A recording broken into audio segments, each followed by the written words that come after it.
VKR TV VKR voice ఇదే నిజం. సిగ్గు ఎగ్గులేని కళాలు గలాలు. ఏ కలమైతే ఒక వ్యక్తిని సర్వనాశనం చేసినటువంటి వ్యక్తికి ఆ కలము పాట రాస్తుందో, ఏ గలము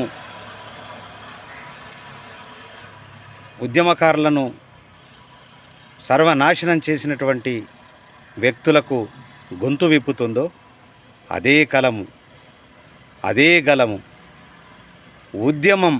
ఉద్యమంలో తెలంగాణ ఉద్యమంలో నష్టపోయినటువంటి దగాపడ్డటువంటి వ్యక్తికి కూడా అదే కలము, అదే గలము పాట పాడడము, రాయడం అనేటటువంటిది ఎంత దౌర్భాగ్య స్థితికి పోయిందో